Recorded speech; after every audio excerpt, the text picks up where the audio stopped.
Right. Okay. Good evening, everyone. So I hope you all are doing good. And with most of you, I've already connected. कुछ ही students रह गए हैं अभी जिनका weekend में plan है connect होने का. So yes, and we are very near to the exam. Okay. So yes, I mean 30th April. I remember during my springboard sessions, जो मैंने mentorship conduct किए थे, in the initial, you could say January and February month, I was just telling to students कि बहुत जल्दी time बीत जाएगा, March, April, May आ जाएगा. And today, really, we are sitting on 30th April. March, April कहाँ गए? I don't know. Like as a mentor also, I don't know. So I can understand कि you guys are also having this feeling कि कहाँ गया time we were studying and what not. ठीक है. So now we are in the last lap में कल से start हो जाएगा. And there are few things essential things that I wanted to discuss. Of course आगे भी there will be few more sessions, but अभी जो मैं फोकस करना चाहती हूँ, keeping in mind what I have understood in the one to one interactions, that most of you are still ignoring your CSAT. When I say ignoring, it doesn't mean that you aren't practicing और बिल्कुल ही मतलब CSAT नहीं कर रहे हो, इसका मतलब ये नहीं है. हाँ, कर रहे हो, but maybe the focus is still not there, या you are approaching with a wrong strategy, या तो हम किसी एक पर्टिकुलर कैटेगरी पे ज्यादा फोकस कर रहे हैं. So today major minutes in this session will be devoted to CSAT discussion first. फिर हम GS पे भी जाएंगे. ठीक है. You could see GS का भी यहाँ पे मैंने discussion line up कर रखा है. But right now I want to start this session with the discussion of CSAT. ठीक है. Many of you are facing issues of speed. Basically, speed आपको कैसे दिख रहा है? That you are attempting less number of questions. Now, to be very clear, I don't believe कि 80 questions 2 घंटे में आप कर सकते हो एग्जाम के दिन. But it also doesn't mean that you're barely, touching 40 questions. कुछ लोग 35, 37, 39, 40, right? You're going for, I would say, even barely, मतलब 41, 42 भी touch नहीं कर पा रहे हो. Ensure that your attempt needs to be at least 45 plus. ठीक है. 50 टच करते हो, बहुत अच्छी बात है. आप कहीं ना कहीं श्योर हो जाते हो कि आपके नेगेटिव्स भी होंगे, तब भी you are clearing the CSAT qualifying score. तो हमें यही कोशिश करनी है that the attempt strategy, the number of questions that you need to attempt in the actual CSAT paper need to be at least 45 plus. 50 touch कर रहे तो अच्छी बात है. ठीक है. बहुत अनरिस्ट्रिक्ट फिगर नहीं दे रही हूँ कि नहीं 75 क्वेश्चंस करके आओ, 80 के 80 करके आओ. नहीं पॉसिबल है. बट इवन ये 45 प्लस का फिगर भी तभी टच कर पाओगे when you are practising on daily basis. CSAT is just like maths right now. Even if you are doing RCs, but आप कितना क्विकली उसको कर पाते हो. So speed is the real factor in the exam. And also why speed? Because of course it will help you maximize your attempts. And also with speed you can quickly calculate things. अगर कोई चीज आपकी simply एक formula based अगर है, तो उसको आप जितना जल्दी calculate करोगे, you'll be saving up time for RCs. क्योंकि reading comprehensions में time लगता ही है, right? If anybody is very well versed in language skills, is good in English, that's okay, that's your strength. But still you need certain bit of time to go through the passage to understand. तो RCs time consume करेंगे ही करेंगे. There's no doubt about it. But on the other hand, logical reasoning, mathematical aptitude वाले questions जहाँ पे pure calculation है, if you improve your speed with daily practice, you will be able to actually maximize your scores.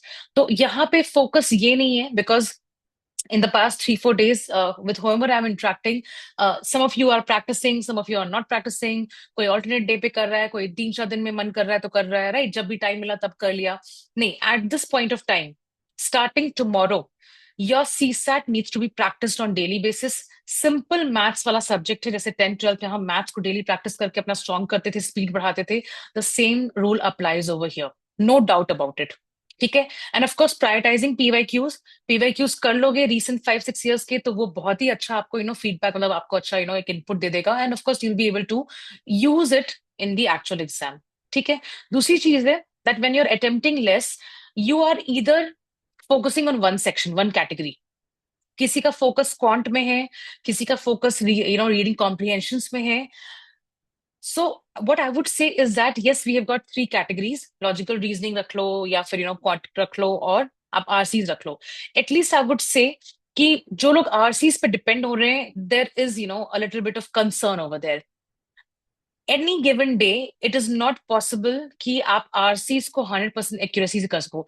Even if RCs are your strength, even if you feel comfortable doing it, still I would say वहां पे accuracy hamper होती है.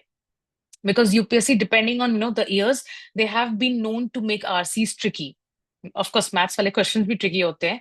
But what I've seen is that maths and logical reasoning questions, the accuracy is somewhat higher than as compared to the RCs. Right? तो इसलिए please focus on the quant, that is mathematical aptitude portions, and even LR, that is logical reasoning wala part, so that you are able to solve quickly and वो 2.5 marks आपके pocket में. Now you do understand that every question, एक तो sectional cutoff नहीं है. It's not that you have to definitely attempt certain questions of RC, certain questions of aptitude and certain LR. नहीं, यहाँ पे sectional cutoff नहीं है. Every question is carrying 2.5 marks equally. So you do know that 2.5 marks of RC शायद ज्यादा time consume करेगा solve करने में as compare to you could say maybe 2.5 marks of questions from reasoning या quant. So focus on that also. I know many of you have that fear of quant, of LR. तो आप उसको बिल्कुल ignore कर रहे हो या बिल्कुल you're scraping through it superficially कि बस जितना काम चल सकता है. नहीं, don't do this, because if you have been putting efforts in the past few months, and if you're going to ignore CSAT, इससे बड़ा blunder नहीं हो सकता at this point of time. So right now, yes, your priority should be revision of static part, GS, but don't ignore CSAT. I would say at least 2 hours ka practice. If really you are, lagging behind in quant and lagging behind in logical reasoning, 2 घंटे की practice करनी ही पड़ेगी. Minimum 1 hour तो करना ही है. उससे कम अभी, it's going to backfire. ठीक है? So we need to touch at least 45 plus 50 questions. मैंने यहाँ पे 50 लिखा है. 45 plus भी अगर आप accuracy के around, play करते हो with good accuracy, तो it's a safe score, like safe attempt. But less than 40 तो in any case it's not going to work, क्योंकि 100% accuracy किसी भी situation में नहीं आएगी. Okay. Now what I also talked about कि dependency on one section, तो yes, हमें वो भी avoid करना है. Know your strength, but also for those people जिनका RC strength है, please understand कि आप अगर इनिशियल अपना स्ट्रैटेजी अगर बना रहे हो and your initial attempt is starting with the reading comprehensions, please also be careful and cautious in the exam कि अगर आपको आरसी ट्रिकी लगे, please switch quickly after 30 minutes. अगर आपको लगता है कि RCs they are too much time consuming, you are not feeling that much confident, इस बार के आरसीज ट्रिकी हैं, learn to switch over. Ego पे नहीं लेना है किसी भी क्वेश्चन में. Nobody is seeing कि आपका सेक्शनल कट ऑफ क्वालिफाई हुआ कि नहीं, आपने कौन से क्वेश्चंस अटेम्प्ट करके क्वालिफाइंग मार्क्स लेके आए हो. Nobody is bothered about that. So please don't take solving questions on your ego. Learn to skip, learn to come back to certain questions later on also. ठीक है? So dependency on one section mindset ये लेके मत जाना. At least out of 3, 2 आपका strength होना चाहिए. And also in the exam you should be quick enough to switch to another section, specially if you feel कि ये मेरा स्ट्रेंथ जो था वो आज मुझे बेनिफिट नहीं दे रहा है. It could be reverse for quant also, कि आपको लगता है कि मैथमेटिकल एप्टीट्यूड रीजनिंग मेरा स्ट्रेंथ है, मैं उससे स्टार्ट करूंगा. And when you are seeing that yes the questions are tricky, आपको उतना नहीं वहां पे बेनिफिट मिल रहा है, switch to RCs. Please remember, UPSC wants 14,000 people to write mains. और वो तभी आप लिख पाओगे जब आपका सीसेट क्वालिफाई हो रहा है. सीसेट में they can never give you concession. Prelims में जीएस अगर टफ पेपर है तो आपका कट ऑफ नीचे जा सकता है. You still have a hope कि आपने कम अटेम्प्ट किए, कम स्कोर में भी आपका कॉल आ जा रहा है मीन्स लिखने का. But CSAT, even if the toughest CSAT year, they have never done any concession. So it means what? कि CSAT का qualifying तो करना ही है ना, उसमें तो कोई डाउट ही नहीं है. So learn to switch over, learn to change your strategy. Exam में प्लीज ये दिमाग रखना. एंड इसके लिए ऑफकोर्स बहुत जरूरी है कि आप 2:30 to 4:30 वाले टाइम पे एक्टिव रहो एग्जाम के दिन भी. And right now I would say now we are very near to the exam. Please अपना daily schedule, daily time routine, and afternoon में जिन लोगों को नैपिंग की आदत है, प्लीज 2:30 to 4:30 सोना बंद कर दो. देखो ऐसा नहीं कि उस दिन एग्जाम में जाके सो जाओगे, ऐसा नहीं होता है. ठीक है? ऑफ कोर्स इतने एग्जाम सेंटर पे जाके बैठोगे तो सो नहीं पाओगे, but your mind will slow down, क्योंकि आपकी बॉडी को रेस्ट की आदत थी ना उस टाइम फ्रेम में, तो आपका बॉडी ऑटोमेटिकली स्लो होने लगता है. फिर आप रेड बुल पियोगे, कॉफी पियोगे, दिस एंड दैट, एंड मान लो इतनी हीट में, इतनी गर्मी में वैसी एनर्जी एग्जॉस्टेड हो जाता है इंसान. सो अभी से we need to practise being with alert mind, being with like good, you could say, physical strength during that 2:30 to 4:30 wala time. So please abhi se start kar do wo cheez karna, and every Sunday you have to practice. And many of you are focusing on GSFLT, CSAT के FLTs adequately नहीं किए हैं. मेरा एक minimum figure है 4 FLTs of CSAT. You have to do it. Even if you're practicing PYQs, even if you're, mugged up the CSAT previous year questions, still I would say कि आपको CSAT का FLT practice करना ही है, because you learn how to do time management. ये जो मैं switch करने का सिखा रही हूँ या बोल रही हूँ ना, this you can apply only when you're actually, attempted a CSAT FLT. Yes I know coaching मॉक्स UPSC के लेवल पे नहीं है, ठीक है, वो सारा कंप्लेंट साइड में रखो. I am not asking you to worry about the quality of questions. I am asking you to worry about your time management skills in the actual CSAT paper. वो जब तक खुद अप्लाई करके नहीं देखोगे, you won't be able to actually do it in the exam. ठीक है. And it's not about knowing how to solve, it is about how quickly you can solve. यही एक सिंपल सीसैट का पेपर आप 3-4 घंटे में आराम से सॉल्व कर सकते हो. 80 के 80 क्वेश्चन शायद कर लो. But are you getting those 3-4 hours? No. 2 hours का टाइम है, उसमें भी ये मान के चलो कि ब्रेन तो वैसे भी, चाहे कितना भी आप अपने आप को ट्रेन करके जाओगे, because of heat, because of the stress that you have been encountering on the day of the exam since the morning, travel करके जा रहे हो, मान लो कुछ गॉड फॉरबिड बट कुछ इशू हो गया, ऑटो वाला नहीं मिला, या cab, whatever, XYZ, centre पे पहुंचे, कुछ इशू हो गया. So already you are dealing with lot of stress. तो 2:30 वाले टाइम तक तो एग्जॉशन वैसे भी किक इन करेगा.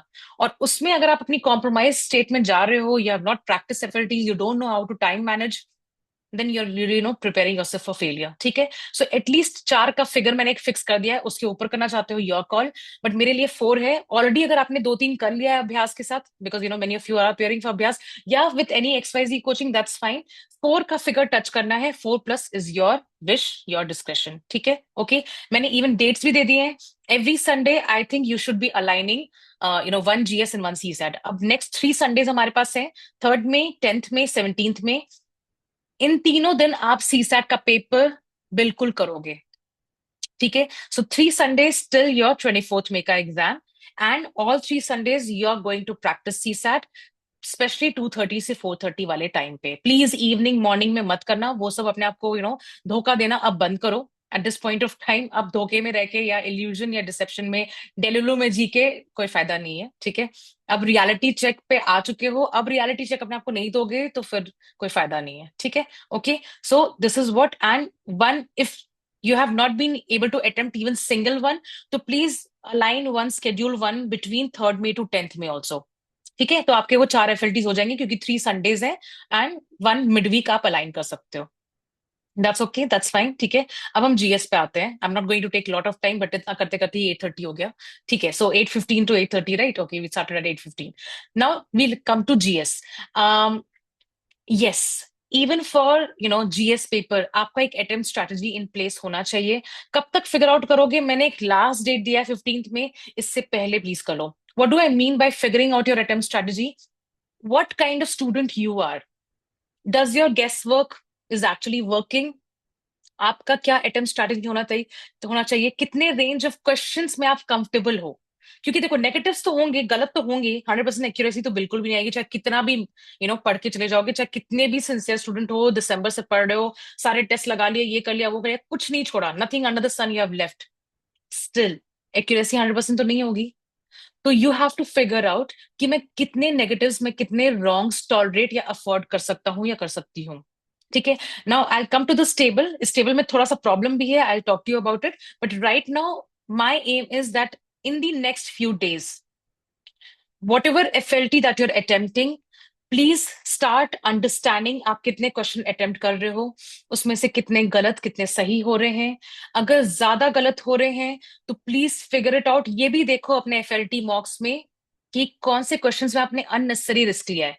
You need to figure out those subjects और those questions where you are taking unnecessary risk just for the heck of it. Unnecessary risk exam में बहुत गंदा, फिर गंदे तरीके से बैकफायर करता है. ठीक है. Even I don't want you to play very safe कि मैं सिर्फ 75, 79, 80 क्वेश्चंस करके आऊंगा या आऊंगी. 80+ वाले रेंज में रहना ही है. ठीक है. I have not seen a student in the recent years ये स्ट्रैटेजीज पहले काम करती थी कि less than 80 with high accuracy. मेरे खुद का एक दोस्त था, 6 अटेम्प्ट्स, ऑल 6 अटेम्प्ट्स में 6 prelims qualified, and he used to play very safe. But ये पहले की बात थी जब स्ट्रेट फॉरवर्ड क्वेश्चंस आते थे, बहुत ट्रिकी नहीं था, and he used to play very high on accuracy, क्योंकि वो उसका स्ट्रेंथ था कि अगर ये स्टैटिक से आया है तो उसके दिमाग में वो आंसर रहता ही था। मतलब he was even, I would से, a greater player in prelims more than me for that matter, क्योंकि उसकी एक्यूरेसी हाई रहती थी। ठीक है। But during the recent years, when I am saying recent years, चाहे आप 22, 23, 24, 25, इन 4 साल के रेफरेंस को अगर आप रखोगे, so accuracy you will not be able to sure of कि आप कम अटेम्प्ट करके अपनी हाई एक्यूरेसी आप रख सको। Because either what is happening that even if your accuracy is good, sometimes UPSC is dropping the question, sometimes you have attempted it rightly but UPSC answer की ने कुछ और ही दे दिया है। Those controversies are going on. I don't want to go into that controversy. You know what I'm talking about. वो Gujarat high court and this and that, ठीक है, but वो इग्नोर करो।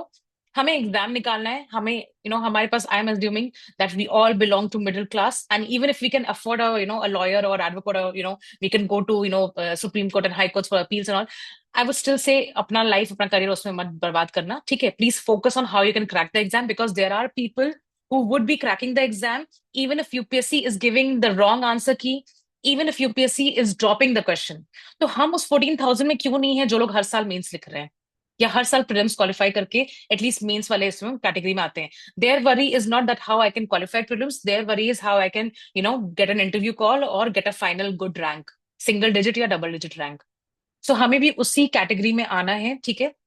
And that is why you need to have an attempt strategy in place on the day of the exam. Of course, keep flexibility कि अगर कुछ plus minus करना पड़े तो कर लेना। जैसे yesterday only one of my student was telling me that some mentor, some faculty, I'll not take the name, but ठीक है, some mentor was taking the reference of 2023 का paper, and then they are telling you कि ठीक है कम attempt करो, और like उसमें cut off ही इतना नीचे गिर गया था, 73 cut off and all that, 73 marks.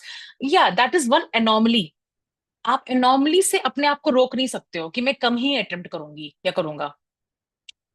24-25 के पेपर में लोगों ने 90 प्लस अटेम्प्ट किया है और उससे भी स्कोर किया है, और कुछ लोगों ने इवन 85 प्लस अटेम्प्ट करके भी फिर अपना मेंस लिखा है। सो recent years में, but of course on the 24th of May, if you see that the paper is exceptionally difficult, even defeating the 23 level, हो सकता है, क्यों नहीं। यूपीएससी का मन आया कुछ भी बना देगा पेपर, ठीक है। उसका क्या जाता है, उसको तो जीएस का कट ऑफ बस नीचे गिरा देना है, उसको शर्म नहीं आएगी, वो 60 पे कर देगा, ठीक है, कट ऑफ। आपके लिए पेपर डिफिकल्ट है, so yes, be flexible in your attempt strategy. अगर पेपर बहुत डिफिकल्ट, बहुत अनकन्वेंशनल लग रहा है, of course minimise the risk. ऐसा भी नहीं करना है कि जय श्री राम और जय माता दी करके या अल्लाह अकबर करके जो भी तुम मार्क करना शुरू कर दो, ऐसा नहीं करना। But have an attempt strategy at place so that you know where it is your comfortable range, कितने क्वेश्चंस आप, जैसे ऑफ कोर्स हम फिक्स नहीं कर सकते हैं the number of negatives, the number of wrongs that you are getting, but at least you have an idea कि यार अगर मैं अननेसेसरी 90 प्लस अटेम्प्ट्स कर रहा हूं तो कहीं ना कहीं मेरे नेगेटिव्स ज्यादा जा रहे हैं, ठीक है। सो एक अपनी attempt strategy please figure out करो। It might not be perfect and you need to always factor in flexibility. Life में फ्लेक्सिबल होना बहुत जरूरी है। प्लीज रिजिड मत हो जाना कि मैम ने 30 अप्रैल को सेशन किया था और उन्होंने ये डिस्कस किया था, अटेम्प्ट स्ट्रैटेजी फिक्स कर लो, मैं वही फिक्स किया, पेपर तो ऐसा आया, पेपर वैसा आया, पेपर इजी था, लोगों ने 100 क्वेश्चन मार्क किए। हाँ, पेपर इजी नहीं आएगा, वो 100 वाली चीजें नहीं कभी एप्लीकेबल, अब इन रिसेंट ईयर्स तो कभी भी एप्लीकेबल नहीं होगी, ना फ्यूचर में होगी, ठीक है। पेपर इतना इजी कभी नहीं आएगा, but I am just telling you that be flexible with your approach also, but एक अपना अटेम्प्ट स्ट्रैटेजी फिक्स करो, क्योंकि बिल्कुल ही अनस्ट्रेटेजाइज मैनर में जाके उस दिन हम बस पेपर देके कुछ भी कर रहे हैं, ऐसा भी नहीं करना है। This exam is not just testing your knowledge, it is testing your temperament, it is testing your mindset, it is also testing your strategy, it is also testing how you approach the paper, ठीक है। तो questions नहीं भी आते होंगे ना कुछ, but अगर दिमाग ठंडा रखोगे तो बिल्कुल कर सकते हो, ठीक है। Okay, now we need to understand the negatives. अच्छा, एक चीज है, इस टेबल में एक एरर नहीं बोलूंगी, बट एक डिफरेंट कैलकुलेशन है। मैंने क्या किया है, मैंने जितने भी रॉन्ग्स थे ना, मैंने मल्टीपल्स ऑफ 3, मतलब ताकि वो इजिली डिविजिबल हो जाए 3 से, because the negative is what, it's 1/3 of the marks assign to that question. तो जीएस में तो 2 है और सीसैट में 2.5 है पर क्वेश्चन, राइट। इसलिए they have written that the negative would be what, the penalisation would be that 1/3 of the marks assign to that particular question. तो जीएस में पर क्वेश्चन 2 मार्क्स असाइन होते हैं, इसलिए -1/3 इंटू 2, ठीक है। अब इसको यूजुअली जब कैलकुलेट किया जाता है तो 0.66 कुछ लोग ले लेते हैं, ठीक है, 0.66 ही बनता है। तो जब आप ये कैलकुलेशन करोगे ना 0.66 के हिसाब से, जैसे मान लो अगर 36 गलत हुए हैं एंड 36 इंटू 0.66, तो it could be that you are getting a decimal वाला फिगर, आपको राउंड फिगर नहीं मिलेगा। मैंने यहाँ पे जानबूझ के, मैंने बोला ना मल्टीपल्स ऑफ 3 वाले में चूज किया है, so that I get a clear, यहाँ पे कोई भी आप देख लो पॉइंट्स वाले फिगर्स मैंने नहीं लिए हैं, just because I wanted to like less complicated. But exam में या एक्चुअल लाइफ में आपको ऐसा नहीं होगा कि आप मल्टीपल्स ऑफ 3 में ही गलत करोगे। It could be that you are doing 35, 37, 39, 40, 25, 27, उस टाइप से भी एक वियर्ड रैंडम फिगर्स में भी आप गलती कर सकते हो। तो यहाँ पे 0.66 अगर आप कैलकुलेट करोगे तो ये फिगर्स चेंज हो जाते हैं।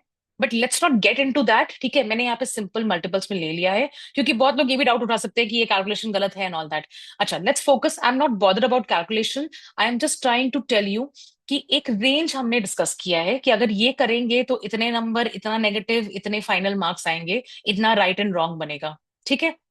Okay, now various categories, but मैंने लेस देन 80 नहीं लिया क्योंकि मुझे लगता नहीं है लेस देन 80 से क्वालिफाई होगा। इवन आप 80 वाला देखोगे ना, 80 में भी अगर आप 30, हाँ यहाँ पे आप अगर नेगेटिव्स कम कर दे रहे हो, आपके रॉन्ग कम हो रहे हैं, तो ऑफकोर्स ये जंप तो हो ही जाएगा स्कोर में।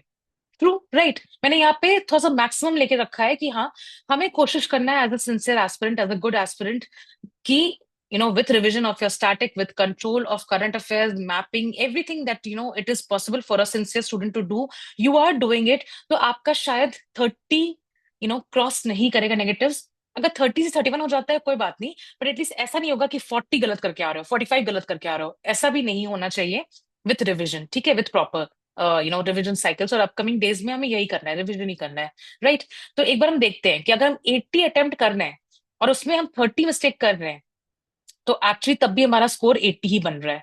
एंड 80 से आपको पता है कि ठीक है, unless you belong to category, then only you can think of maybe clearing the cut off. Otherwise general candidate के लिए तो ये एक बिल्कुल भी डिसेंट नहीं है। प्लस एक्चुअली यहाँ पे देखा जाए तो frankly I am not happy with these figures. I want my student to score 100+। मैं लालची मेंटर हूँ, ठीक है, I am a greedy mentor. मैंने मेहनत किया है आप लोग के साथ, आप लोग भी मेरे साथ मेहनत कर रहे हो, ऑफकोर्स असल मेहनत तो आप लोग की ही है। So I want my students to stay in the range of 100+। But still मैंने यहाँ पे एक रेंज लिया 90s वाला भी, क्योंकि अगर 96 वाला भी अगर आ रहा है, तो अगर पेपर लास्ट ईयर जैसा ही हम समझते हैं 24, 25, तो कट ऑफ्स को अगर आप ध्यान में रखोगे तो आप सेफ हो, you will be getting a chance to write mains, ठीक है। बट हमें कोशिश करना है कि this is where you are suppose to focus on, not on this, ठीक है। चलो, अब हम 80 वाला तो हमने डिस्कस कर लिया। अब मान लो हम एक अटेम्प्ट स्ट्रैटेजी देखते हैं कि 92 या 90+, मतलब एक मैंने फिक्स कर लिया नंबर बिकॉज कैलकुलेशन में इजी रहता है, बट मैं एज्यूम कर रही हूँ 90+ कैटेगरी वाला, ठीक है। ये एक एक्सट्रीम कैटेगरी है 90+ वाला, ये हम बाद में डिस्कस करेंगे। ये एक डिसेंट है, मतलब 90 का 92 हो गया, 91 हो गया, ठीक है। तो 93 भी मैंने देखा है क्वालिफाई हो जा रहा है अगर बहुत नेगेटिव्स नहीं कर रहे हो तो 92 ले लेते हैं, एक राउंड फिगर, एक सिंपल फिगर। 92 में से अगर हम 36 गलत कर रहे हैं, क्योंकि जैसे ही देखो, एक तो ये होगा, once you start crossing 85, 88 question attempt, कहीं ना कहीं आपके नेगेटिव्स बढ़ेंगे, रॉन्ग्स बढ़ेंगे, ठीक है, एक्यूरेसी ऑफकोर्स हिट होगी। तो यहाँ पे 36 ऑफकोर्स मैंने एक बहुत ही एक्सट्रीम सॉर्ट ऑफ रॉन्ग लिया है। अगर इसको हम 30 के नीचे लेके आएंगे तो ऑफकोर्स हमारे ये मार्क्स में जंप दिखेगा हमें। So but just to give you an idea, ये खुद भी करके देखो, ऐसा नहीं कि ये मेरे टेबल पे ही जाना है, आप खुद भी देखो, 2-3 लास्ट के एफएलटीज उठा के देखो, आपने कितने सही गलत किए, आपका क्या मार्क्स बना, मार्क्स बना तो कैसे बना, क्यों बना, कितने रॉन्ग्स को आप मिनिमाइज कर सकते थे, कहाँ पे अननेसेसरी रिस्क लिया। In the upcoming days, whatever GS FLTs that you're going to attempt, please ये वाला पार्ट पे फोकस करो। There are two things that I want you to analyze. I know you're facing the crunch of time, you're short on time, तो 100 के 100 questions analyse करना, उसके solution पढ़ना शायद आपके लिए पॉसिबल नहीं है, क्योंकि आप मल्टीपल एफएलटीज दोगे या दे चुके हो। बट एटलीस्ट मिनिमम इतना तो करना कि पहले देख लो जो नॉट अटेम्प्टेड है। मान लो आपने 87 क्वेश्चंस किया, 13 छोड़ा, आपने 95 क्वेश्चंस किया, 5 छोड़ा, आपने 80 क्वेश्चंस किया, आपने 20 छोड़े। प्लीज एक बार देखो कि वो 20 में से कितने डुएबल थे। आपने एग्जाम में डर के उसको छोड़ दिया मॉक्स में, या एक्चुअली वो बिल्कुल ही रैंडम फैक्चुअल इंफॉर्मेशन पे थे। You have to understand, and उसका सोल्यूशन भी एक बार देख लेना, प्लीज पढ़ लेना, क्योंकि 20 के 20 रैंडम क्वेश्चन नहीं होंगे, स्पेशली दो students who are attempting less than 80। I am dead sure कि आप उसमें से 5-6 क्वेश्चन तो और डेफिनेटली अटेम्प्ट कर सकते हो। या तो आपकी प्रिपरेशन मैपिंग वैपिंग की कहीं पे कमजोर है, या करंट अफेयर्स कवर नहीं है, या आपने जानबूझ के you have forced yourself not to take risk. ठीक है। सो नॉट अटेम्प्टेड वाली कैटेगरी के क्वेश्चंस प्लीज एक बार देख लो। एंड द रॉन्ग्स, आपने जो भी गलत किया, and please don't get demotivated अगर आपका 40+ क्वेश्चन रॉन्ग हो रहा है। It's just that may be on the day of the exam, not may be, definitely on the day of the exam, you need to be cautious कि आपको बहुत over the top जाके attempts नहीं लेने हैं। क्योंकि हो सकती है कि प्रिपरेशन या आपका जो गेस वर्क है, अभी उस देखो गेस वर्क भी क्या है ना, कोई आकाशवाणी भविष्यवाणी टाइप की चीजें नहीं आती, गट में फीलिंग नहीं आती है कि अच्छा अच्छा ए मार्क कर दो, आंख बंद किया 2 मिनट सोचा और दिमाग में आया ए मार्क कर दो। ऐसा नहीं होता है। Basically in the exam, after you have done a decent amount of preparation, ये इस 6 महीने की बात नहीं कर रही हूँ मैं, इन ये 3-4 महीनों की बात नहीं कर रही हूँ, ये मैं आपके लास्ट 1 साल 2 साल की प्रिपरेशन की बात कर रही हूँ। यहाँ पे in this batch whatever students are there, at least they have been preparing from 2024। Of course कुछ सीरियस मतलब सिंसियर, सॉरी, सीनियर अटेम्प्टर्स भी हैं, right, like more than 4 and 5 attempts वाले भी हैं।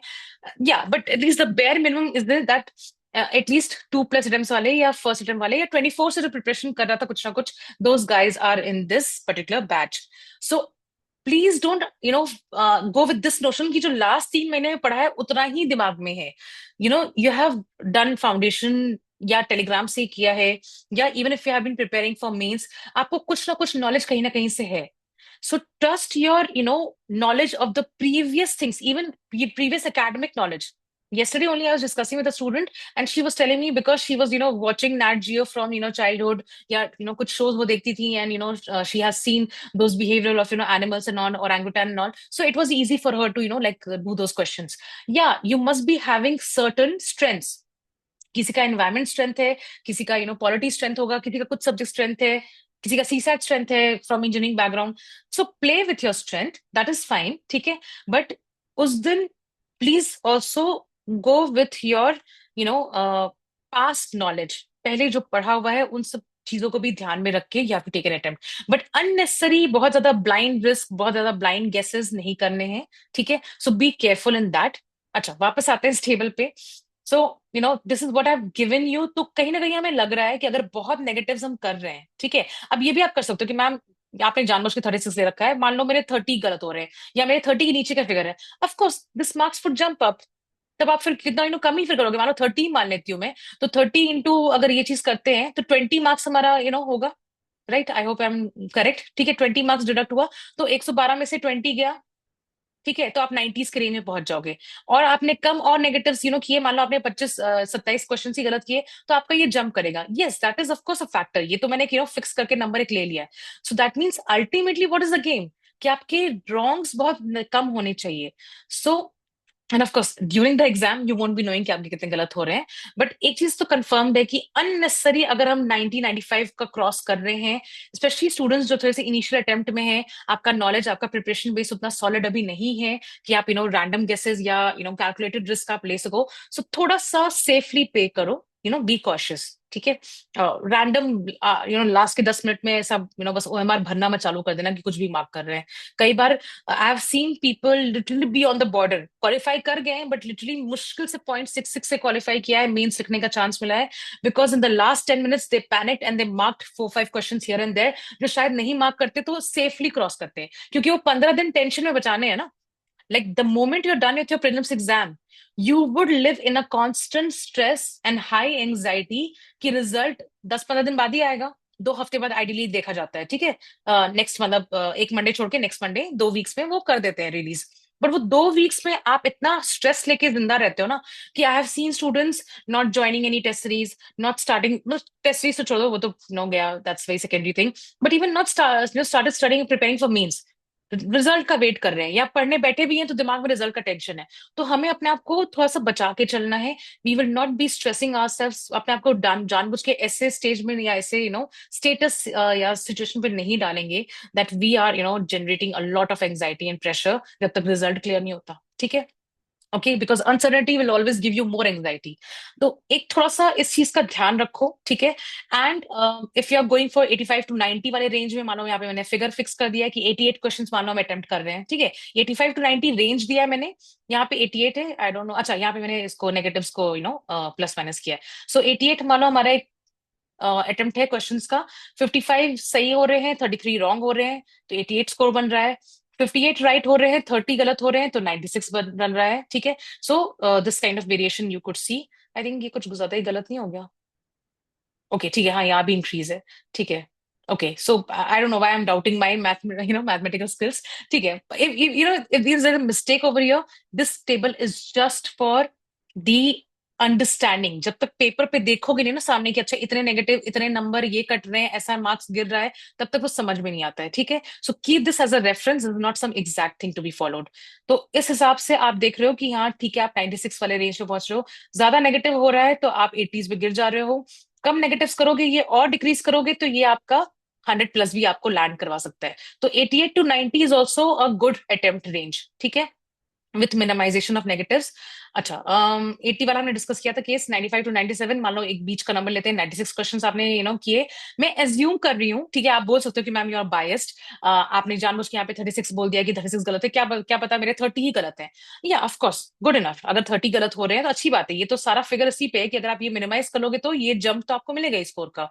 So but I am assuming कि चलो अगर 60 कर रहे हैं और जैसे ही हमने 96 या 90 क्रॉस किया है, तो जितने भी 6 एक्स्ट्रा क्वेश्चंस आपने अटेम्प्ट किए वो 6 के 6 गलत हो गए, जो कि हो भी सकता है, ठीक है, बिकॉज यूपीएससी 100 के 100 क्वेश्चन डुएबल या अटेम्प्टेबल नेचर के नहीं बनाता है। सो ये आपने जब प्लस माइनस किया तो you are following in this category which is still decent. आप बोलोगे मैम 92 पॉइंट समथिंग था कट ऑफ, तो या अगर 90s के ये रेंज में है, 92 92 पॉइंट समथिंग 90, तो ये मेरा सेफ स्कोर है, ठीक है। हाँ, बट ये at the sort of you could से कि ये कंडीशन अप्लाई होगी, ये क्लॉज लग गया है। इसके ऊपर अगर नेगेटिव गया तो फिर आपकी नैया डोलने लगेगी, ठीक है। That means you will be in a precarious situation. So but what do I expect from you?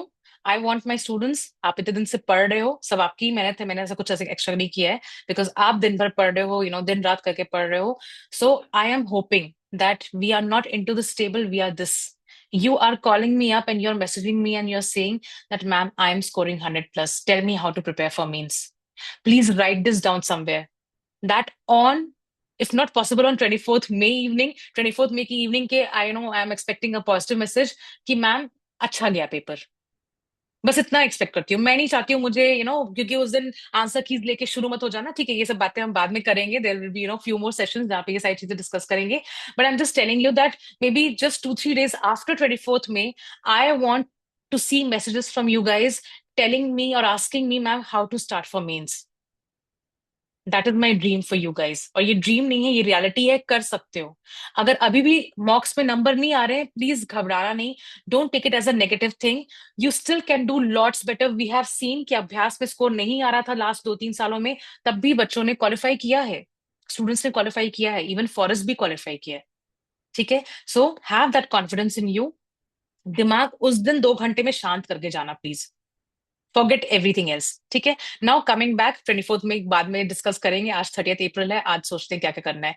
Now the idea is also कि अब जैसे बहुत सारे ये भी आ रहे हैं कि एलिमिनेशन टेक्निक्स, मैं भी खुद चैनल पे मैंने 2-3 चीजें पोस्ट की हैं। Now is the time that we also start including those techniques. But problem क्या है ना, आप लोग ने 2-4 रैंडम कहीं से सुन रखा है और उसको बस ऐसे ही अप्लाई कर लेते हो विदाउट नॉलेज। यू फील कि एक्सट्रीम स्टेटमेंट है तो वो रॉन्ग ही होगा। नहीं, I have talked about geography environment में एक्सट्रीम स्टेटमेंट्स काम करते हैं। आप बोलोगे कि नहीं, माउंट एवरेस्ट के टॉप पे अगर स्टेटमेंट लिखा है there is no vegetation on the top of the mount Everest, आप बोल रहे हो ये तो एक्सट्रीम स्टेटमेंट है, पक्का कुछ ना कुछ एक घास या एक फूल तो मिल ही जाएगा। ज्योग्राफी में nature is based on exceptions also, right. Famous example देते हैं ना मोटिवेशन के, bumble bee can not fly but it is still flying, right. So ये भी तो ध्यान में रखो कि अगर आप एलिमिनेशन टेक्निक्स लगा रहे हो थोड़ा दिमाग लगा के लगाओ। इसलिए प्रीवियस ईयर क्वेश्चन भी प्रैक्टिस करवाए थे, वहां पे भी देखो कि in which subject there is a possibility to apply elimination techniques, ठीक है। बट सबसे पहली बात पता है क्या है, एलिमिनेशन टेक्निक्स भी तब काम करेंगे when you are quick with the questions. आपका पहला राउंड एक डिसेंट अमाउंट ऑफ टाइम में कंप्लीट होना चाहिए। Just read this thing with me, ठीक है, बिकॉज इसको मैं स्टेप से ही प्रेजेंट करना चाह रही थी. सो एलिमिनेशन टेक्निक्स इन 50-50. मान लो जैसे आपने ABCD तो दो ऑप्शन एलिमिनेट कर दिया, या मान लो दो स्टेटमेंट ही है, you know 1 2, both 1 and 2, neither 1 and 2, ठीक है, तो अगर उस टाइप की भी स्टेटमेंट्स हैं, सो एलिमिनेशन टेक्निक्स इन 50-50. या जिन ऑप्शन पे या जिन स्टेटमेंट्स में तीन स्टेटमेंट है, आपने you are not sure about, you just have 1/3 probability, so it's only going to make sense when your first round is done within 70 minutes. That means what, कि पहले एक बार जब आप प्रॉपरली क्वेश्चंस कर ले रहे हो, तब आप सेकेंड राउंड में, and I am talking for दो students who do only short short questions in their first round. ये उनके लिए वैलिड ज्यादा है, जो दो इटरेशन तीन इटरेशन में पेपर करते हैं या करते आ रहे हैं, या that is there attempt strategy. कुछ स्टूडेंट्स ऐसे हैं जो कहते हैं कि हमारा पहला ही अटेम्प्ट, पहला ही राउंड हमारा सॉलिड राउंड है, वहीं पे हम सारे टेक्निक्स, अपना सारा नॉलेज अप्लाई करते हैं. We don't leave the question and move on to the next question, because first round ही हमारा 1.5 घंटा ले लेता है, या 1 hour 40 minutes ले लेता है. That is a different case, आप पे फिर ये लागू नहीं होगा, ठीक है. But those guys who are going for minimum 2 rounds of iterations, 2 rounds of the paper, 2 iterations, it means that elimination technique आपको फिर सेकेंड राउंड में आके तभी आप कर पाओगे, तभी आप सेकेंड स्टेप लगा पाओगे of elimination, when you are able to attempt your first round within 70 minutes. It could be even 50 minutes. पहले मैंने 45 लिखा था, बट मुझे लगता है आज के टाइम में 45 minutes नहीं पॉसिबल है.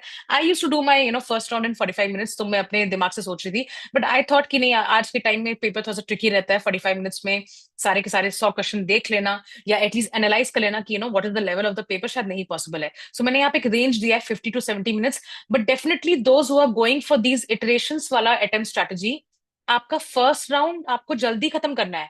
आप सोचोगे मैं 1.5 घंटा लगा के और आपके क्वेश्चंस भी आपने 1.5 घंटा आपने लगाया, 1.5 hours आपने लगाए, 60 + 30 minutes आपने 90 minutes लगाए, और तब भी आपके अटेम्प्ट आ रहे हैं 50 क्वेश्चन. तो क्या रिमेनिंग 30 minutes में आप और 20 25 30 क्वेश्चन या 35 क्वेश्चन कर पाओगे? 40 क्वेश्चन कर पाओगे अगर आपका अटेम्प्ट स्ट्रेटजी 90 है? नहीं. तो इन अ वे इट मीन्स कि जिनका भी इटरेशंस वाला है तरीका अटेम्प्ट स्ट्रैटेजी, एलिमिनेशन टेक्निक्स तभी पॉसिबल होगा जब आपका पहला राउंड में you are attempting sure short questions and within a certain time limit. यहाँ पे टाइम लिमिट फोकस है. सो फर्स्ट इटरेशन आपका 50 से 70 मिनट के अंदर हो जाना चाहिए. 70 minutes means 1 hour 10 minutes. That the maximum limit, outer limit I am giving you. 1 घंटे के अंदर कर लो, बहुत अच्छी बात है. 1 घंटा 10 मिनट के अंदर डेफिनेटली करना है, क्योंकि नहीं तो अगर उसके बियॉन्ड जाओगे और आप ये इटरेशन से बिलीव करते हो, आपने बहुत सारे क्वेश्चन सेकेंड राउंड के लिए छोड़ रखे हैं, यू विल स्टार्ट पैनिकिंग. अब पैनिक में आके फिर कुछ भी इधर उधर ओएमआर में मार्क कर दोगे, ठीक है. Then first if you are managing this time limit, तब आपका सेकंड इटरेशन 45-30 मिनट्स में होना चाहिए. 30 मिनट्स मैंने ये 70 के एंगल से लिया है, of course 45 from the angle of कि अगर आप 50 मिनट्स ऑल दैट कंज्यूम कर रहे हो, ठीक है. सो 45-30 मिनट्स के एंगल से सेकंड इटरेशन में आपका इतना मिनट्स आपको कंज्यूम करना है सेकंड राउंड में. थर्ड इटरेशन में इट इज जस्ट लास्ट 10-15, कुछ लोग ले 5 मिनट भी हो सकता है, बट 5 मिनट में उतना कंसिडर नहीं करती हूँ. 5 मिनट में तो लिटरली रैप अप करके अपने आप को थोड़ा सा कूल डाउन करना शुरू कर देना. मतलब पैनिक मत करना लास्ट 5 मिनट्स में, लास्ट 5 मिनट्स में ही मैं 10 क्वेश्चन और मार्क करूंगा.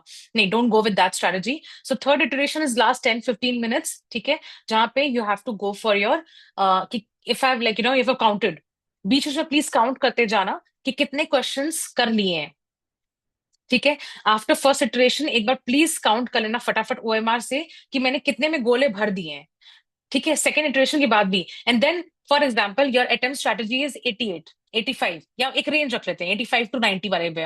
अब आपने देखा कि यार मैं तो 79 ही अभी तक किया हूँ सेकेंड इटरेशन में, मुझे एटलीस्ट अगर 85 नहीं तो कम से कम 4-5 तो और लेने पड़ेंगे ना रिस्क, कम से कम एक 84-85 तक तो पहुंचना ही है, भले ही मैं 10 और ना रिस्क ले पाऊं तुरंत ही. सो वो काउंटिंग करने के लिए, then if you are going for your third iteration, can I achieve my target attempt range, then you are taking those risk in the last 10-15 minutes. जो कि एक्यूरेसी वहां पे बहुत हाई नहीं आती है. सही भी हो सकता है, गलत भी हो सकता है, ज्यादा गलत भी हो सकता है, ज्यादा सही भी हो सकता है, डिपेंडिंग ऑन थोड़ा सा लक फैक्टर भी आपका है, या आपका दिमाग उस दिन कितना अच्छा काम कर रहा है, ठीक है. ये भी बहुत जरूरी है. देखो हम लक फैक्टर बोलते हैं ना, फ्रैंकली आई टेल यू, ऐसे अगर लाइफ में अगर हम लक फैक्टर सोचे, तो लक फैक्टर फिर हर चीज में, everything you would then start assuming कि लक है. उस दिन अच्छा सेंटर नहीं मिला, बैड लक, इन्विजिलेटर खराब मिला, बैड लक, पीछे वाला बंदा खांसे जा रहा है, या पीछे वाली स्टूडेंट बैठ के टेबल हिला रही है, it could be anything, bad luck कुछ भी हो सकता है।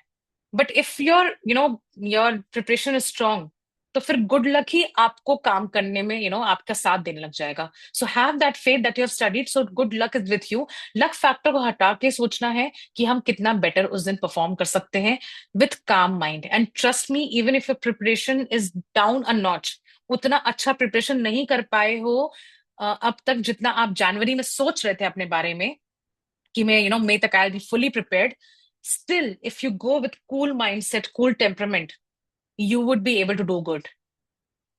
ठीक है, okay. Shivansh, you can drop your query in the message, ठीक है? अभी मैं इसको नहीं डिस्कस कर पाऊंगी, ठीक है? बिकॉज वो यहाँ पे वेरिएशंस आएंगे ना, like we will discussing the variations, I understand your doubt. तो उसको फिर या तो मैसेज कर लो, नहीं तो हम कॉल पे 1 to 1 पे कर लेंगे, ठीक है?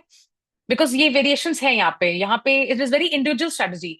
जब मैं एक जनरल स्ट्रेटजी डिस्कस कर रही हूँ, आई अंडरस्टैंड कि यहाँ पे बहुत लूप होल्स हैं, because individually it will very a lot, बहुत सारे वेरिएशंस डिस्कस करने हैं। So after this session, anybody, it's not just with Shivansh, anybody जिसको भी थोड़ा सा डाउट है, कुछ भी है, या आपको अपनी इंडिविजुअल स्ट्रेटजी डिस्कस करनी है, of course note it down somewhere. जो नेक्स्ट वीक में अपकमिंग कॉल्स होंगे, आज थर्सडे, हाँ, दिस वीकेंड नहीं, from next week onwards, Monday onwards, जब फिर से 1 to 1 कॉल्स शुरू होंगे, then please attempt your strategy with me, discuss your strategy with me, ठीक है? Okay, now one more thing, एक चीज और भी होती है कि which I realized while talking to one student, and she told me that the problem is also sometimes that आपका time management in GS paper also gets hampered when you are doubting yourself even in static questions, when you are taking lot of time to solve static questions. सो हमारा अभी M क्या है कि time management तभी, ये सारा factor तभी work in करेगा जब एटलीस्ट जो शॉर्ट शॉर्ट स्टैटिक क्वेश्चंस है ना, वो you are able to attempt quickly. Of course quickly का मतलब ये नहीं होता है कि हड़बड़ी में कुछ भी मार्क कर दिया। अच्छे से पढ़ो, ढंग से क्वेश्चन पढ़ो, इनकरेक्ट लिखा है, नॉट करेक्ट लिखा है, करेक्ट लिखा है, please question reading mistakes, silly mistakes मत करके आना एग्जाम के दिन। It's really like those 2 marks or those negatives would really pinch you a lot more than the questions that you have left unattempted। उससे ज्यादा तुम्हें ये वाले पिंच करेंगे कि तुम सिली मिस्टेक में या तो OMR में रॉन्ग बबलिंग किए हो, या फिर you have not, you did not read the question properly. Please ये मिस्टेक्स मत करना, एटलीस्ट रीड। अगर 5 सेकंड 10 सेकंड एक्स्ट्रा लगे, प्लीज क्वेश्चन को प्रॉपर्ली पढ़ो, बच्चों जैसा पेपर सॉल्व करो, पेंसिल पेन कैरी करो, पेन तो कैरी करोगे ही विद दैट ब्लैक टिप वाला pen to mark OMR. If you want to carry a pencil, please carry a pencil. उसको एक एक वर्ड्स को ढंग से पढ़ो, जहां पे नॉट करेक्ट लिखता है उसको सर्कल कर लो कि हाँ यहाँ पे नॉट करेक्ट पूछ रहा है। सिली मिस्टेक्स मत करना, वो रियली पता है, देखो 2 marks या इवन 0.66 कैन मेक और ब्रेक योर करियर, मेक और ब्रेक योर अटेम्प्ट। करियर तो नहीं बोलना चाहिए, अटेम्प्ट, ठीक है? ऐसा नहीं है कि बस इसी से ही करियर है, बट ठीक है, मतलब attempt, right? You get that कि इतना मेहनत कर रहे हो, वो एक 0.66 के चक्कर में नहीं हमें लूज आउट करना है, राइट? सो स्टैटिक को इतना स्ट्रांगली रिवाइज करो during these last few days, that you are not wasting time wondering even in static questions. उसको भी सॉल्व करने में काफी मिनट्स लगा रहे हो, प्रॉब्लम क्या होगी? फिर आपने स्टैटिक में ज्यादा टाइम वेस्ट कर दिया, ठीक है? वो आपको पॉजिटिव देगा नहीं देगा वो तो बात की बात है। जितना टाइम हमें बाकी क्वेश्चंस में लगाने थे, क्या पता हम सोच के क्वेश्चन को सॉल्व कर सकते थे, या हम सोच के एलिमिनेशन टेक्निक्स अप्लाई कर सकते थे। कहीं कहीं पे तो आप पहले पढ़ोगे ना कि वो एलिमिनेशन टेक्निक वहां पे कितना फिट इन कर रहा है, नहीं कर रहा है। जैसे match the following, last year जो कॉयर बोर्ड वाले क्वेश्चन थे, ठीक है, national automotive board, actually you are not suppose to know all the organisations and boards of each ministry and each department. या तो करंट अफेयर्स के inspired news होता, वो क्वेश्चन होता कि कॉयर बोर्ड न्यूज में था, नेशनल ऑटोमोटिव बोर्ड न्यूज में था। नहीं तो if they are giving you this kind of match the following, तो कहीं ना कहीं वो आपका टेम्परमेंट, आपका एक basic general awareness of the subject आपका वो टेस्ट कर रहे हैं। सो वहां पे नन, ये भी तो कंसिडर करो कि अगर नन दिया है तो क्या नन फिट इन हो रहा है, क्या कोई भी मैच द फॉलोइंग में एक दो तीन तीनों में से कोई भी करेक्टली मैच नहीं है। बट ये तभी दिमाग चलेगा जब आप टाइम मैनेजमेंट प्रॉपर कर पाओगे। टाइम मैनेजमेंट प्रॉपर तभी कर पाओगे जब आपका स्टैटिक स्ट्रांग रहेगा, ताकि आप बार बार गवर्नर प्रेसिडेंट बेसिक क्वेश्चन जो लक्ष्मीकांत से उठ के आए, या ज्योग्राफी से उठ के आए, या इवन एनवायरमेंट से आए, आप बेसिक पे ही बार बार अटके हुए हो, आप फोर्स कर रहे हो, आपको कंफ्यूजन हो रहा है, your brain is foggy, right? So static इधर बीच अपना रिवीजन करते जाओ, nothing at the cost of static. Static का टाइम फिक्स रखो, उसको रिवाइज करना ही है। जिनको भी पॉलिटी इकोनॉमी में they have accuracy issues, questions आते हुए भी गलत करके आ रहे हो, please schedule revision of polity and economy on everyday basis, क्योंकि ये दो सब्जेक्ट्स हैं जिनका वेटेज हाई रहता है। स्पेशली पॉलिटी मैंने देखा है कि बहुत सारे students in the past 2-3 years, not just 1 or 2 cases I am talking about, but past 2-3 years में मेरे बहुत सारे ऐसे क्लोज स्टूडेंट्स हैं who have missed out on qualifying the exam just because their polity questions got wrong and they themselves don't know कि कैसे उन्होंने गलत किया एग्जाम में। ठीक है, सो स्टैटिक प्लीज अच्छे से कर लो। अगर आपको कोई भी सब्जेक्ट बहुत ट्रबलसम लगता है, उसको एवरीडे बेसिस पे स्केड्यूल करो इसके रिवीजन को, आपका कॉन्फिडेंस भी बूस्ट होगा। If you are tackling your life problem on everyday basis ना, आपका वो इनडायरेक्टली कॉन्फिडेंस भी बूस्ट करता है। It also makes you feel confident with respect your preparation, with respect your attempt. ठीक है, okay. So static so strong that you don't waste time wondering in static questions in exam, save time, revise static to reduce response time in those questions. ठीक है, दूसरी चीज है familiarity can help solve questions, trust gut and past reading. ये point specially उन students के लिए हैं जो अभी भी रिस्क लेने से डरते हैं। ठीक है, they are still trying to play safe. देखो, ये मान के चलो कि कुछ क्वेश्चंस में आपको रिस्क लेना ही है। हाँ, we will not be aiming for blind risk, बिल्कुल भी कुछ नहीं मुझे पता है तब भी मार्क कर दिया। But try and see, try and approach questions कि क्या कुछ ऑप्शंस मुझे फेमिलियर लग रहे हैं, कुछ कॉन्सेप्ट क्या मुझे वो क्वेश्चन का कुछ फेमिलियरिटी है। कभी कभी they would frame a question and they would deliberately frame the question in such a way with those kind of options, जहां पे जो पहला दिमाग में, जहां पे जो पहला आ ही जा रहा है ना जिस ऑप्शन पे, वही राइट ऑप्शन होता है। क्योंकि आपने कभी ना कभी फाउंडेशन के टाइम पे टेलीग्राम की वीडियो के through you have been studying. Please understand that your preparation is not just for the past 4-5 months। आप बहुत लंबे समय पे प्रिपेयर कर रहे हो, कम से कम 12+ months की प्रिपरेशन मैं मिनिमम मान के चल रही हूँ इस बैच की है। आपने मेंस भी पढ़ा होगा ना, मेंस के टाइम पे भी I think 1-2 years they have asked questions on self help group. अगर आपने गवर्नेंस और सेल्फ हेल्प ग्रुप मेंस के टाइम पे प्रिपेयर किया ना, तो उसके भी नॉलेज से आप क्वेश्चन सॉल्व कर सकते हो। I'll give you my, one example. And what had happened that in the initial years, I don't know, अब तो वो शायद बुक आती भी नहीं है। स्पेक्ट्रम की सिर्फ मॉडर्न हिस्ट्री नहीं आती थी, स्पेक्ट्रम की आर्ट एंड कल्चर भी आती थी। राइट, एक मोटी सी बुक हुआ करती थी, अब तो I don't think they are even publishing it any more.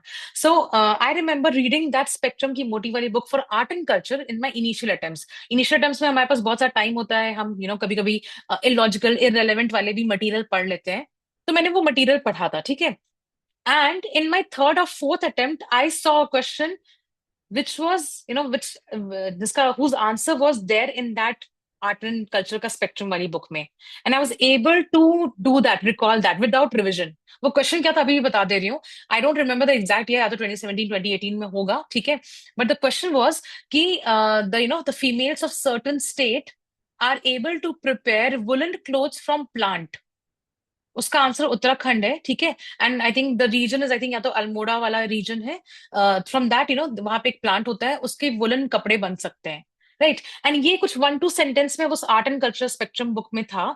And ये मैंने इनिशियल अटेम्प्ट में पढ़ा है। आई think I had read that even before giving my first attempt. और ये मुझे रिकलेक्शन हुआ when I saw the question in the exam in my third या फोर्थ अटेम्प्ट था वो, ठीक है। Definitely at least 2+ attempts. So trust your knowledge, trust your self, बचपन से पढ़ते आ रहे हो, ठीक है। उस चीज को भी अप्लाई करना, बस हाथ पर में, जो हिंदी में बोलते हैं ना कि हाथ पर मत छोड़ देना कि मतलब डर के मारे कि नहीं ये तो पढ़ाई नहीं है, तो मुझे आता ही नहीं है। ऐसा नहीं है।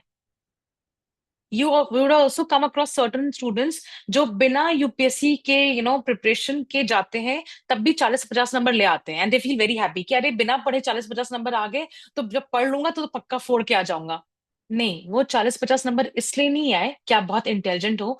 वो 40-50 नंबर इसलिए आए क्योंकि आपने उस दिन थोड़ा सा गट को बिलीव किया। आपने अपना पास्ट एकेडमिक जो आपका नॉलेज है उसको यूटिलाइज करने की कोशिश की।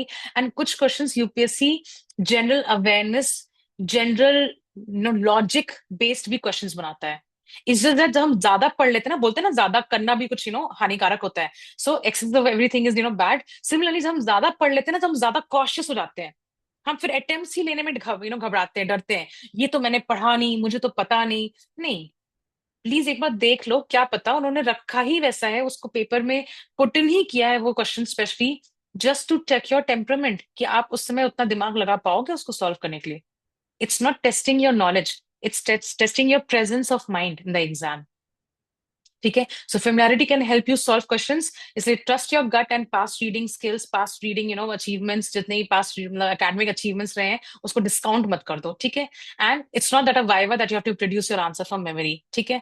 ऑल्सो प्लीज एलिमिनेशन हैक्स को हर जगह मत रैंडमली अप्लाई करो कि ये एक्सट्रीम है तो रॉन्ग ही होगा। नहीं, प्लीज मुझे ये नहीं सुनना है। मैं ये 1-to-1 में कई बार स्टूडेंट से सुन चुकी हूँ that they are telling me that this question they this statement they first thought कि ये तो एक्सट्रीम वर्डेड है तो गलत ही होगा। टॉपिक भी तो देखो, सब्जेक्ट भी तो देखो। नेचर एक्सेप्शंस पे ही बनी हुई है, या ज्योग्राफी के क्वेश्चंस एक्सेप्शंस पे ही है। आप कैसे सोच रहे हो? फिर वही वाली बात है जो हमेशा मैं एग्जाम्पल देती हूँ, no river flows into Red Sea. तो वो करेक्ट है। अब आपने सोचा नहीं एक्सट्रीम वर्डेड है। एक्सट्रीम वर्डेड वाली जो चीजें हैं वो पॉलिटी मैन मेड जितनी चीजें हैं ना, इकोनॉमिक सिस्टम्स मतलब इकोनॉमी, ट्रेड, आईआर, डिप्लोमेसी, ठीक है, पॉलिटी, इन सब में वैलिड है। ह्यूमैनिटीज मतलब ह्यूमन के द्वारा जो सब्जेक्ट बनाए गए हैं वहां पे एक्सट्रीम वर्डेड चीजें गलत सही हो सकती है, मतलब गलत हो सकती है, क्योंकि of course there are always loopholes and clauses and this and that, ठीक है। This word is not mention in political party is not mention in the constitution. Initial में ना हो, बाद में तो ऐड किया होगा। डेमोक्रेसी में पॉलिटिकल पार्टी नहीं मेंशन करेंगे तो कैसे चलेगी डेमोक्रेसी? बट हाँ ठीक है, पॉलिटी है तो लूप होल्स होंगे कि हाँ ये वर्ड नहीं था, बाद में ऐड किया, ओरिजिनल कॉन्स्टिट्यूशन में नहीं था बट है तो ना कॉन्स्टिट्यूशन में, ठीक है। सो उस एंगल से सोचो। हर जगह एक ही एलिमिनेशन हैक मत अप्लाई करो। ये तो बहुत बेसिक वाला मैंने बताया है, ऐसे बहुत सारे एलिमिनेशन हैक्स हैं जो आप लोग रैंडमली अप्लाई कर रहे हो। एंड देखो, सिंपली प्लीज ये जो मैंने लिखा है ना ब्रैकेट में, इसको याद रखो। यूपीएससी इतनी स्टूपिड नहीं है, और जो बाकी कोचिंग्स हैं या जो बाकी लोग जो एलिमिनेशन हैक्स का कोर्सेज बेचने में लगे हुए हैं वो इतने भी स्मार्ट नहीं है, ठीक है ना। तो हर कोई अपने स्मार्टनेस से काम कर रहा है, यूपीएससी भी स्मार्ट है, और अल्टीमेटली तुम्हें समझना है कि UPSC will outsmart everybody, every student, every coaching institute, every hi-fi mentor, every person who claims कि मेरे मटेरियल से 50 क्वेश्चन आ गए, मेरे इस एलिमिनेशन वाले टेक्निक से 50+ क्वेश्चन आप सॉल्व कर सकते हो, हाइंडसाइट में शॉर्ट रील बना के बोल रहे हैं हाँ ये तो ये दिमाग लगा के सॉल्व कर ही सकते थे। ये सब बातों पे मत जाना। कुछ बेसिक हाँ एलिमिनेशन काम करते हैं, उसको दिमाग में रखना, अप्लाई करना, but first step is always to apply knowledge. ये सब ज्ञान अभी क्यों दे रही हूँ? ये लास्ट मोमेंट भी दे सकती थी, 23 मई को भी दे सकती थी, 22 मई को भी दे सकती थी। ये अभी इसलिए ये सारा ज्ञान इसलिए दे रही हूँ because I am anticipating, I am expecting कि अभी भी आप कुछ एफएलटीज दोगे, उस एफएलटीज में ये चीज आप अप्लाई करोगे। And yes, many of you have told me that coaching institute के मॉक्स में, एफएलटीज में एलिमिनेशन हैक्स नहीं काम कर रहे हैं। अच्छी बातें नहीं काम कर रहे हैं, कम से कम दिमाग में जोर तो डाल रहे हो सोचने के लिए, वरना फिर वही है जय माता दी करके हर समय एलिमिनेशन लगाते लगाते बस 0 नंबर पे पहुंच जाते हैं या नेगेटिव पे पहुंच जाते हैं, ठीक है। Sorry to be so harsh but really like you need to see for yourself, ठीक है। थोड़ा सा दिमाग का यूज करके हमें काम करना है, right. So this was all about today session. I think I wanted to discuss a lot but ठीक है, अभी के लिए यही फोकस रखते हैं। There be frequent more group sessions, और of course we'll be picking up these kind of things. जिनको भी इस session related whatever doubt is there, specially ये जो स्ट्रैटेजी है या इवन सी सेट वाली स्ट्रैटेजी है, दिस काइंड ऑफ ये जो मार्किंग हमने डिस्कस किया, जो भी इश्यूज है you can drop me a message. हम 1-to-1s में वहां पे इंडिविजुअल स्ट्रैटेजी क्या है ये डिस्कस करेंगे।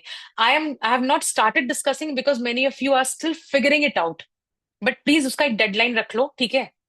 मेरे लिए तो एक्चुअली 10th of May है, बट चलो ठीक है, अभ्यास से पहले, अभ्यास के आसपास एक फिक्स कर लो दैट वहां तक मुझे पता होना चाहिए कि मेरी क्या स्ट्रैटेजी है, मुझे क्या सूट करता है इंडिविजुअली, ठीक है। Okay, that is all for today, and thank you everyone for being here. And if you have got any doubts please feel free to reach out. Take care, good night and study well, keep on revising. Static current affairs को please मत ignore करो।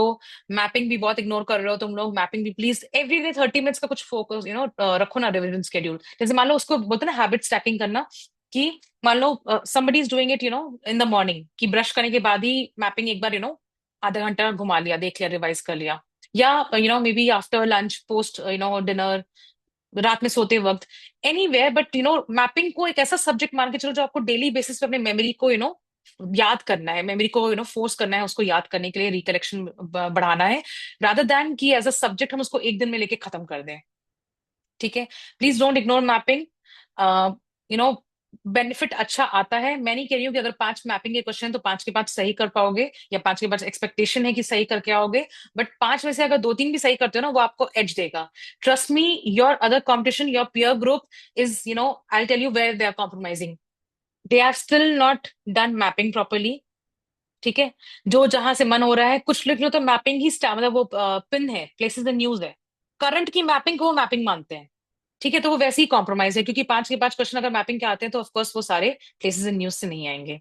ठीक है, सो ऐसे ही धीरे धीरे करके आप अपने पीयर को आउटस्मार्ट करते जा रहे हो। कहीं ना कहीं कंपटीशन आप रिड्यूस कर रहे हो, आपको नहीं पता है। सो मैपिंग प्लीज डेली बेसिस पे जो पॉसिबल है करो। मैं नहीं कह रही हूँ उसको एज फोकस 2-3 घंटे बैठ के करो, बट डेली बेसिस पे कुछ ना कुछ रिविजन करते जाओ। I am seeing students committing mistakes in basic questions of India mapping. ठीक है, पेनिनसुलर वाले रेंजेस नहीं पता है, वो जो सतमाला अजंता वो सब वाला रेंजेस है, या basic Brahmaputra river drainage system नहीं अटेम्प्ट कर रहे हो, बेसिक मैपिंग रिवर ड्रेनेज की नहीं पता है, नहीं ऐसा मत करो। ठीक है, ओके। व्हाट एल्स, मैपिंग मैंने डिस्कस किया। हाँ, एक सीसैट भी, ठीक है। सीसैट भी बहुत लोग, your peer group would be ignoring it.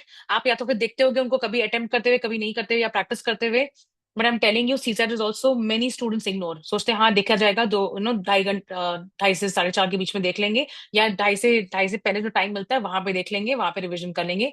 So you are already outsmarting your competition by practising and focusing on CSAT. Of course पूरे पूरे दिन बैठ के सीसैट नहीं करना है, क्वालिफाइंग पेपर है, उतनी ही इज्जत दो जितना उसको जरूरत है इज्जत देने की। एक्सेसिव इज्जत भी देने की जरूरत नहीं है। ठीक है, and focus on static subjects revision, उसको जितना साइकिल्स कर सकते हो। अभी at this point of time जो मैंने हमेशा बात किया ना, एक मिसलेनियस लिस्ट, या मिसलेनियस हटा दो, एक लिस्ट ऑफ टॉपिक्स बनाने की। वो लिस्ट ऑफ टॉपिक्स अगर अभी तक नहीं बनी है, या अगर बननी शुरू हो गई तो अच्छी बात है। नहीं बनाए हो, अभी बनाना शुरू कर दो। लिस्ट ऑफ टॉपिक्स क्या होते हैं, जैसे हर सब्जेक्ट में हमारा खुद का कुछ एरिया होता है जो हमें चाहिए होता है कि हम इसे बार बार रिवाइज करें, because I don't feel comfortable. May be mapping में भी I was not, I have always given this example, और बार बार दिमाग में मेरे ये एग्जाम्पल थे क्योंकि वो मेरे अकाइलस हील थे। सो फॉर यू इकोनॉमिक्स में, पॉलिटी में, आई have seen students doing mistakes कि हमें एज में कंफ्यूजन हो गया। आई थिंक रिसेंट सिमुलेटर्स या किसी में क्वेश्चन था एज को लेके, इलेक्शन कमीशन या किसी पर्टिकुलर कॉन्स्टिट्यूशनल पोस्ट का एज, एज ऑफ रिटायरमेंट क्या है, 62 होगा कि 65 होगा। सो ये सारी चीजें, ये छोटी चीजें है ना। आप एक स्टेटमेंट गलत कर रहे हो, आपका वो इजी 2 मार्क्स आप लूज आउट करके आ रहे हो। प्लस मतलब एग्जैक्टली देखा जाए तो 2.66 का नुकसान करके आ रहे हो ना। 0.66 भी कटेंगे और 2 मार्क्स जो मिल सकते थे वो भी गया। ठीक है, सो फ्रॉम दैट परस्पेक्टिव इसको करना है, एंड लिस्टिंग करो टॉपिक्स के। ये लिस्ट कब काम आएगी, वो जो लास्ट के 10 डेज है ना, जो लास्ट का हफ्ता होता है ना। एक स्ट्रेटेजी होती है that many of the mentors and many people से, कि एक सब्जेक्ट एक दिन में, अगर एक सब्जेक्ट एक दिन में रिवाइज कर सकते हो बहुत अच्छी बात है। मैं वैसी स्टूडेंट नहीं थी, मुझसे एक सब्जेक्ट एक दिन में कभी भी रिवाइज नहीं हो सकता है। तो मैं क्या करती थी, मेरे पास वो लिस्ट ऑफ टॉपिक्स रहते थे। आई न्यू कि मुझे क्या रिवाइज करना है और क्या नहीं करना है। लास्ट मोमेंट में, लास्ट वीक में, लास्ट 3-4 डेज में, the hours before the exam मतलब सैटरडे को, सैटरडे आफ्टरनून, सैटरडे इवनिंग, अगर मैं 7-8 बजे तक पढ़ रही हूँ तो मुझे क्या क्या रिवाइज करना है। ठीक है, so that kind of list of topics बनाना शुरू कर दो। ये मत वरी करो कि वो लिस्ट ऑफ टॉपिक्स 100 टॉपिक्स पे जा रहा है कि सिर्फ 20 टॉपिक है। वो अपनी एक इंडिविजुअल लिस्ट आपकी तैयार होनी चाहिए। वो आपको पैनिक से बचाएगी, आपको एंजाइटी से बचाएगी। You can keep yourself busy by revising that list of topics on Saturday, क्योंकि सैटरडे 23 मई को ना बहुत एंजाइटी होने वाली है, बहुत ज्यादा होगी, ये मान के चलो। तो अपने आप को बिजी रखना चाहिए ना, खाली दिमाग बैठोगे कुछ भी रैंडमली रिवाइज कर रहे हो तो फिर वैसे भी टेंशन आएगी। इससे बेटर है कि हम लिस्ट लिस्ट को फॉलो करोगे तो आपको लगेगा कि हाँ मैं अपने वीक एरियाज को रिवाइज करके जा रही हूँ, कल तो एग्जाम फोड़ के आऊंगी या फोड़ के आऊंगा। ठीक है, चलो, I think that is all. बातें करते करते और बातें हो जाती हैं। And wish you all the best everyone, please keep on studying. We'll connect soon. कुछ लोग के 1-to-1 अभी रहते हैं, सो वीकेंड्स में वन अलाइन किए हुए हैं, and we will discuss any other query. Please feel free to reach out. Take care, good night.